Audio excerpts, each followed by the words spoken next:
In the parallelogram RING, if measure of angle R is equal to 70 degree, find all the other angles. അപ്പോൾ ഇതാണ് നമ്മുടെ figure.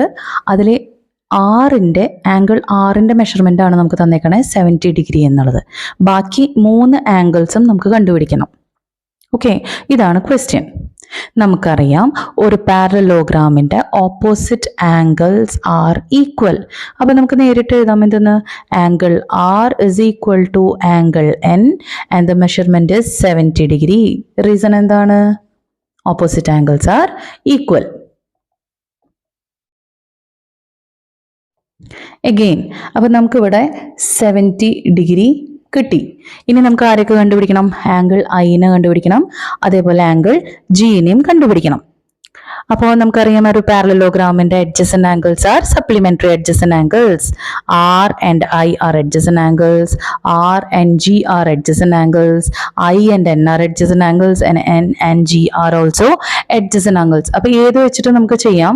ഞാനിപ്പോൾ ചെയ്യുന്നത് ആറും ഐയും വെച്ചിട്ടാണ്.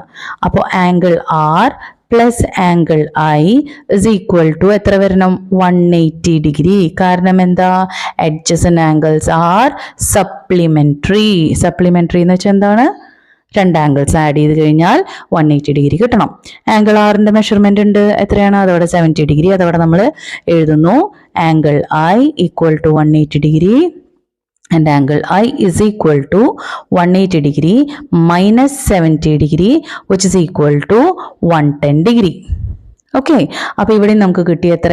110 ഡിഗ്രി. നോക്കൂ, ഐയും ജിയും എന്താണ്? ഓപ്പോസിറ്റ് ആംഗിൾസ് അല്ലേ? അപ്പം നമുക്ക് നേരിട്ട് എഴുതാം എന്തെന്ന്, angle G is equal to angle I and the value is 110 degree. Reason എന്തായിരിക്കും? Opposite angles are equal. ഇത്രയേ ഉള്ളൂ. എളുപ്പമല്ലേ?